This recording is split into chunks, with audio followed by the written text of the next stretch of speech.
বন্ধুরা আসসালামু আলাইকুম।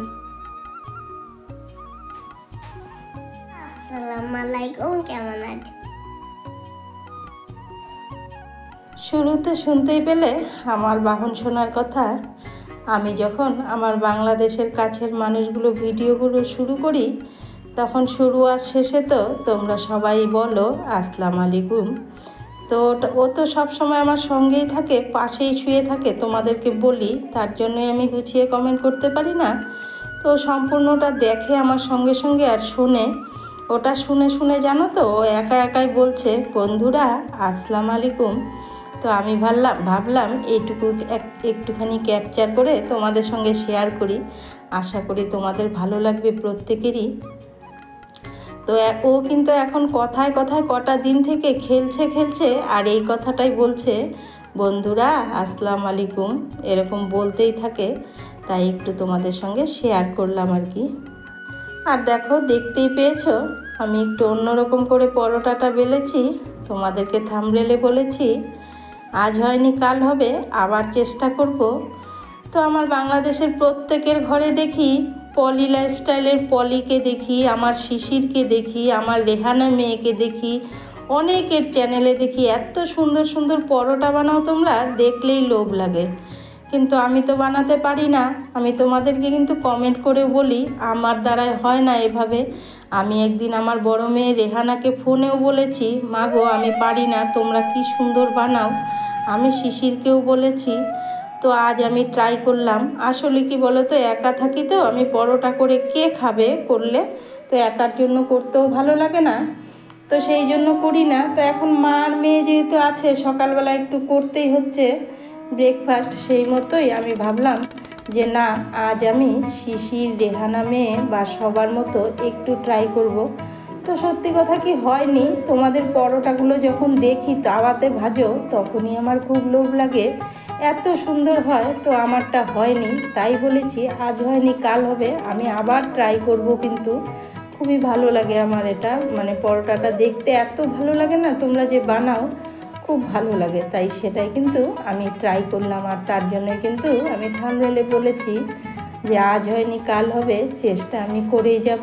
তো এবার দেখো এই যে পরোটাটা হয়েছে, চার কোনা করে যখনই বেলতে যাই ওই আমার কাছে গোলই হয়ে যায় জানো তো। আর ওটা গোল রুটিটা দেখলে ওটা তো তোমাদের দাদা ভাইয়ের জন্য ভাজছিলাম। তো ওই যে প্রত্যেকের ঘরেই তাই, এক একজনে এক এক রকম খাবার খায়। তো আমরা যেহেতু দুটো লোক, তাও কিন্তু দুজন দু রকমেরই খাবার খাই, তোমরা জানো এটা। তো যেহেতু মেয়ে এসছে মা এসছে, এখানে কিন্তু 3 রকমেরই বানাতে হচ্ছে।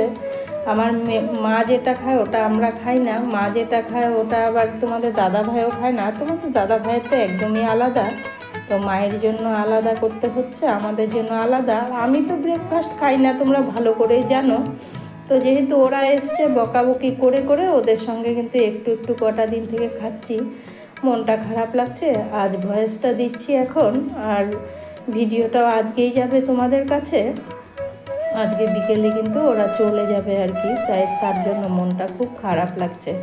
মেয়ে পরের ধন কী করবো বলো, যেতে তো হবেই শ্বশুরবাড়িতে, বিয়ে যখন দিয়েছি। আর আজ হয়তো আমিও যেতে পারি বাড়িতে, যদি যাই নিশ্চয়ই তোমাদের সঙ্গে শেয়ার করব। অনেক দিন আগেই বলেছিলাম আমাদের পাশের বাড়িতে বিয়ে আছে, তো সেই বিয়ের নিমন্ত্রণ আছে। তো দেখি বিকেলবেলা কি করি, হয়তো আমিও গেলে যেতেও পারি ওদের সঙ্গে আর কি। তো এবারে দেখছো তোমাদেরকে আমি বলেছি যা কেউ খায় না তা আমি খাই, যা আমি রান্না করি, যা কেউ রান্না করে না ওটা আমি রান্না করি। তো এটার জন্যই কিন্তু বলেছি তোমরা শুধু দেখতে থাকো। তোমরা ভাবছো ফ্রাইড রাইস বানাবো, মোটেও ফ্রাইড রাইস বানাবো না গো, তোমরা শুধু দেখো, একটা একদম অন্য রকমের কিছু করেছি। আমার মনে হয় না তোমরা কেউ এভাবে খাও বলে, কিন্তু ওই যে তোমাদের দাদাভাই তো ডিফারেন্ট খাবার খায়, মানে যেটা চলবে না, যার সঙ্গে যেটা যাবে না ও সেটাই বলবে যে এটাই করো, এটা দিয়েই আমি খাবো। তো সেই মতো আমাকে করে নিতে হয় আর কি। তো কাছে দূরে দেশ ও দেশের বাহিরে আমার সমস্ত আত্মার আপন মানুষগুলোর জন্য রইল অন্তর থেকে অনেক অনেক ভালোবাসা। সাধারণ ভিউয়ার্সদের জন্য রইল প্রাণ ঢালা ভালোবাসা। সবাই এভাবে আমার পাশে থেকো, আমি আছি তোমাদের পাশে। আর যখনই যার ভিডিও দেখি লাইকটা কিন্তু আমি শুরুতেই দিয়ে দিই, আর সময় পেলেই ক্লিক করি, না হলে কিন্তু ক্লিক করি না। আমি সব সময়ই বলি এটা। যদি ওরকম ঢু মারতাম তাহলে কিন্তু দিনের মধ্যে অনেকের ভিডিওতে আমার কমেন্ট পেতে, তো গুণাগান্তি কটাই কমেন্ট পাবে কটা ভিডিওরই, কারণ একদিনে আর কত ভিডিও দেখা যায় তোমরাও ভালো করেই জানো। তো সেই মতোই আর কি। এবার দেখতে পাচ্ছ তো ডিফারেন্ট রান্নাটা কি, দেখলে তো? হ্যাঁ, তোমরা হয়তো বলবে এই ডালটা তো আমরাও খাই, এটাকে মশলম ডাল বলে। তোমরা হয়তো এটাই ভাববে, না গো, এটার মধ্যে আরও একটা কায়দা আছে। সেই কায়দাটা কি, দাঁড়াও দেখতে থাকো। মশলম ডাল তো সবাই খাও, আমরাও খাই, কিন্তু আমার মনে হয় না এভাবে খাও বলে তোমরা। তোমাদের সুন্দর সুন্দর মনোমুগ্ধকর কমেন্টগুলো পেয়ে না আরও যেন ভিডিও করার অনুপ্রেরণা পাই গো। সত্যি বলছি, মন থেকে বলছি, তোমরা তো এক একজন এত সুন্দর সুন্দর কমেন্ট করো আমাকে। কমেন্টগুলো তো পড়েও শোনাতে পারি না। সত্যি কথা যেটা, আমার তো ভোলা মন, আমি ভুলে যাই। তো আমার কিন্তু ভুলে যাওয়ার একটা রোগ আছে কোনো কারণে, সেই বিষয়ে বলবো কোনো দিন। আমাকে কিন্তু ডক্টরেই বলেছে ওনার স্মৃতিশক্তি একদম কম হবে, কিছুই মনে থাকবে না। তো কমেন্টগুলো যখন পড়ি খুব ভালো লাগে, ভাবি পড়ে শোনাবো, শোনাতে আর পারি না গো, ভুলে যাই আমি। তো এখানে দেখতে পেলে তো, দেখো আমি এটাই বলেছি ডিফারেন্ট। ইলিশ মাছের মাথাটাও ভেজে কিন্তু ওই ডালটাতেই দিয়ে দিলাম। তো আমরা কিন্তু ইলিশ মাছের মাথা দিয়ে বলো, যেটা দিয়ে বলো খাই, মুগ ডালও খাই আমরা, তবে এভাবে সবজি সাবজা দিয়ে কিন্তু খাই না। একদম মশলম ডাল যেভাবে করে ওভাবেই করেছি, সঙ্গে ইলিশ মাছের মাথাটা দিয়েছি। আমরা এমনি খাই, ইলিশ মাছের মাথা দিয়ে ডাল দিয়ে বলো, মুগ ডাল দিয়ে বলো, আর ইলিশ মাছের মাথা দিয়ে মাসকলাই ডাল দিয়ে বলো খাই। কিন্তু কি করব, তোমাদের দাদাভাই বলল এভাবেই করো, আমার সবজিও খাওয়া হবে, আর প্লেন ডাল কোনো দিনও খায় না তোমাদের দাদাভাই, আর আমার মাথাও, তাহলে মাথাটাও খাওয়া হয়ে যাবে। তো বলেছিলাম মাথাটা দিয়ে আলাদা সবজি করি, বলে না আমার এভাবে খেতে ইচ্ছে করছে। তো কি আর করা যাবে, তো তার জন্যই বলেছি যা কেউ খায় না আমি খাই, যা কেউ রান্না করে না সেটা আমি রান্না করি।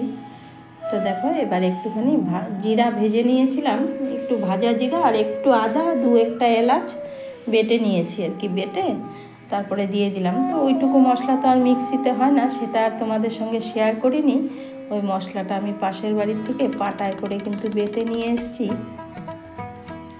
তো এটাই কিন্তু রান্না করেছি, এটা ছিল গতকালের ব্লগ।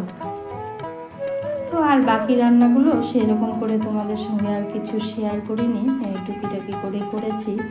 কারণ রান্নাঘরে তো ভিডিও মানে ক্যামেরা সেট করারও জায়গা নেই, অনেক কষ্ট করি, অনেক কষ্ট হয় গো একটা ভিডিও আমার তৈরি করতে। জানি প্রত্যেকেরই কষ্ট হয়, তবে আমার কষ্টটা একদম আলাদা। আমার ক্যামেরাটাও সেট করার জায়গা নেই, এমন পরিস্থিতিতে আমি বাস করি আর কি। তো কি আর বলবো, ভাগ্যের লিখন কে আর খণ্ডাবে বলো। তো ওই যে একদিন না খুব ইচ্ছা হয় গো তোমাদের কমেন্টগুলো পড়তে, কিন্তু পড়তেই পারি না, আমি একদম ভুলে যাই, মনেই থাকে না আমার, কি করে পড়বো বলো। এত সুন্দর সুন্দর তোমরা কমেন্ট করো, ওয়াইটিতে এসে কিছু পেলাম কি না পেলাম ওটা বড় কথা নয়, বড় কথা তোমাদের মতো ভালো মনের মানুষ পেয়েছি আমি পাশে। আমাকে এত সুন্দর তোমরা সান্ত্বনা দাও, বোঝাও, মানে তোমাদের কমেন্টগুলো পেয়ে না আমার অসুস্থতা কিন্তু 80% কমে যায়। তো এই যে দেখো দেখতে থাকো, এবার রান্নাটা করে নিচ্ছিলাম। এটা হলো বিনস চচ্চড়ি করেছি আর ডাল করেছিলাম, তো দেখতেই পেলে তোমরা। ডালের সঙ্গে পাঁপড় ভেজে নিয়েছি আর ডিমের ঝোল করেছি। আমার মেয়ে বলছিল মা বাড়িতে শুধু ডিমের কারি খাই গো, তোমার হাতের পাতলা ঝোল খাবো, পাতলা ঝোল করে খাইও। তো তোমাদের দাদাভাইকে গতকাল বলেছিলাম মা চেনো না, আজকে মেয়েকে ডিমের পাতলা ঝোল করে দেব। তো সেই মতো ওকে কিন্তু পাতলা করে ঝোল করে দিয়েছি, খেয়ে নিয়েছে আর কি। বলেছে মা খুব ভালো হলো, অনেক তৃপ্তি করে খেলাম। আর এটা দেখো আমাদের জল দিয়ে গেল আর কি। তো তোমাদের দাদাভাইয়ের তো স্কুটি ছিল, আগে প্রত্যেক দিন জল নিয়ে আসতো দিনেরটা দিনে। এখন যেহেতু স্কুটিটা নাই, তো একবারে 7টা বোতল কিনে নিয়েছি, একবারে 7টা বোতল শেষ হলে ওনাকে ফোন করলে এসে দিয়ে যায়। তো এটা দেখো সন্ধেবেলায় আমার মেয়ে ম্যাগি বানাচ্ছিল, অনেক দিন থেকে বলছিলাম আসছে পরের থেকে মারে কবে থেকে ম্যাগি খাই না, খেতে ইচ্ছে করে, একার জন্য না করে খাই না, তুই এসছিস একটু বানিয়ে খাইয়ে যাস না আমাকে। তো কিন্তু সেই মতো সন্ধেবেলায় দেখো কালকে আমাকে ম্যাগি বানিয়ে দিয়েছে। তো খেয়েছি, সবাই মিলে খেয়েছি আর কি। বললো মা আমি কাল চলে যাব, আজ ম্যাগি বানাই। তো বলে আবার কখন যেন ও নিজের টাকা দিয়ে, ঘরে ম্যাগি ছিল না যেহেতু আমাদের ঘরে বাচ্চা কাচ্চা নেই, খাওয়া হয় না, গিয়ে নিয়ে এসছে, এনে বানিয়েছে। তোমরা তো সবাই কি সুন্দর ডাইনিং টেবিলে বসে সাজিয়ে গুছিয়ে খাও, তো আমার দেখো আমার তো আর ডাইনিং টেবিল নেই, তো আমার হলো মাটি খাটি, আমি মাটিতে বসেই খেয়ে নিচ্ছি। কি করব, আমার যেরকম পরিস্থিতি, তাই না বলো? তো তোমরা যখন সাজিয়ে গুছিয়ে খাও না, দেখতে খুব ভালো লাগে গো। তো কি করব, আমার আর উপায় নেই। তো জানি না এতক্ষণ ধরে ধৈর্য সহকারে কে বা কারা আমার ভিডিওটা দেখছো, বা আমার কাছের মানুষরা নিশ্চয়ই আছো, আমি জানি। ওই 2-4 জনই ওরকম করে চলে যাও, তো কিছু করার নেই, যে যাওয়ার সে যাবে, যে যতটুকু দেখার অতটুকুই দেখবে। কারো ভাগ্যেরটা কেউ কখনোই নিতে পারবে না। আমার ভাগ্যে ঈশ্বর যতটুকু দিয়েছে আমি অতটুকু পাবই, কেউ খণ্ডাতে পারবে না। তার জন্য কোনো ব্যাপার না, যারাই আছো তাদের জন্যই রইল আমার অন্তর থেকে অনেক ভালোবাসা। এটা দেখো সন্ধ্যাবেলায় পুরনো নাইটি ছিল, সেই নাইটিটা আমার মা বলছিল অনেক ঘরে তুলো আছে, খোল বানিয়ে নেব, একটুখানি কেটে দে, তো কেটে দিচ্ছিলাম। তো সবাই ভালো থেকো, সবাই সুস্থ থেকো। দেখা করছি দ্বিতীয় দিন দ্বিতীয় কোনো ব্লগে। ততক্ষণের জন্য সবাইকে টাটা, বাই বাই। সবাই আমার পাশে থেকো, আমিও আছি তোমাদের পাশে। আর একটুখানি সহযোগিতা করো, তাহলে আমি স্বপ্নের চাবিকাঠিটা পেয়ে যাব। তোমাদের সহযোগিতার খুব দরকার, তোমরা না থাকলে আমি কখনোই পাবো না। তোমরা সবাই সবার পাশে থেকো, কেউ কাউকে ঠকিও না। সবাই ভালো থেকো, সবাই সুস্থ থেকো।